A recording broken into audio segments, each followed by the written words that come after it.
Capítulo 6. Lei de destruição.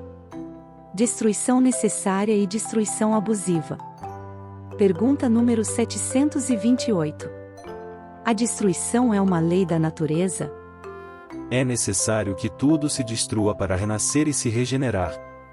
Isso a que chamam destruição é apenas uma transformação que tem por objetivo a renovação e o melhoramento dos seres vivos. 728. Desta forma, o instinto de destruição teria sido dado aos seres vivos por desígnios providenciais? As criaturas de Deus são os instrumentos dos quais ele se serve para chegar aos seus fins. Para se alimentarem, os seres vivos se destroem entre si, e isso com o duplo objetivo de manter o equilíbrio na reprodução, que poderia se tornar excessiva, e de utilizar os restos do envoltório exterior. Mas é apenas esse envoltório que é destruído, pois não é mais que acessório, não a parte essencial do ser pensante, pois este é o princípio inteligente indestrutível, o qual se elabora nas diferentes metamorfoses por que passa. Pergunta 729. Se a destruição é necessária para a regeneração dos seres, por que a natureza os cerca dos meios de preservação e conservação? Para evitar a destruição antes do tempo necessário. Toda destruição prematura entrava o desenvolvimento do princípio inteligente. É por isso que Deus deu a cada ser a necessidade de viver e se reproduzir. 730. Já que a morte deve nos reconduzir a uma vida melhor e que nos liberta dos males deste mundo, e por isso seria mais de se desejar do que de temer, porque o homem tem por ela um horror instintivo que a torna motivo de apreensão. Já o dissemos.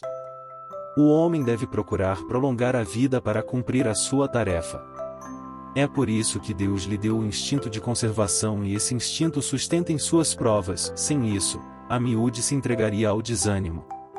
A voz secreta que o faz repelir a morte diz-lhe que ainda pode fazer alguma coisa para o seu adiantamento.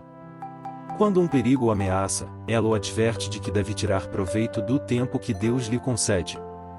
Mas, ingrato, ele rende quase sempre graças à sua estrela e não ao seu Criador. 731. Porque, ao lado dos meios de conservação, a natureza colocou os agentes destruidores. O remédio ao lado do mal. Já dissemos, para manter o equilíbrio e servir de contrapeso. 732. A necessidade de destruição é a mesma em todos os mundos?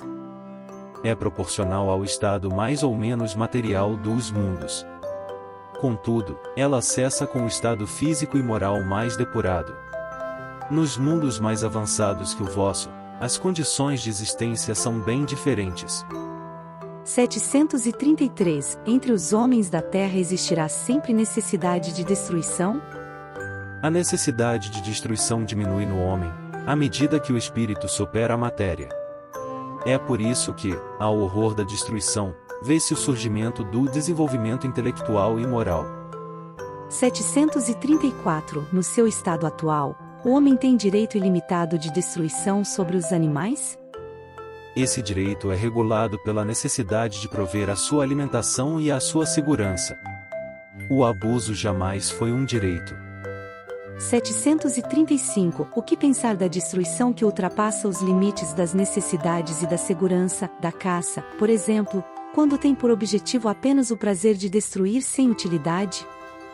Predominância da bestialidade sobre a natureza espiritual. Toda destruição que ultrapassa os limites da necessidade é uma violação da lei de Deus. Os animais destroem apenas para sua necessidade. O homem, que tem o livre-arbítrio, destrói sem finalidade. Prestará contas do abuso da liberdade que lhe foi conferida, pois, nesses casos, ele cede aos maus instintos. Pergunta 736.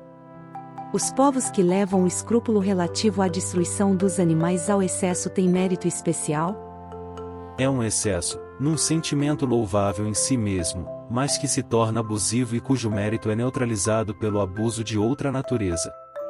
Há neles mais temor supersticioso que verdadeira bondade.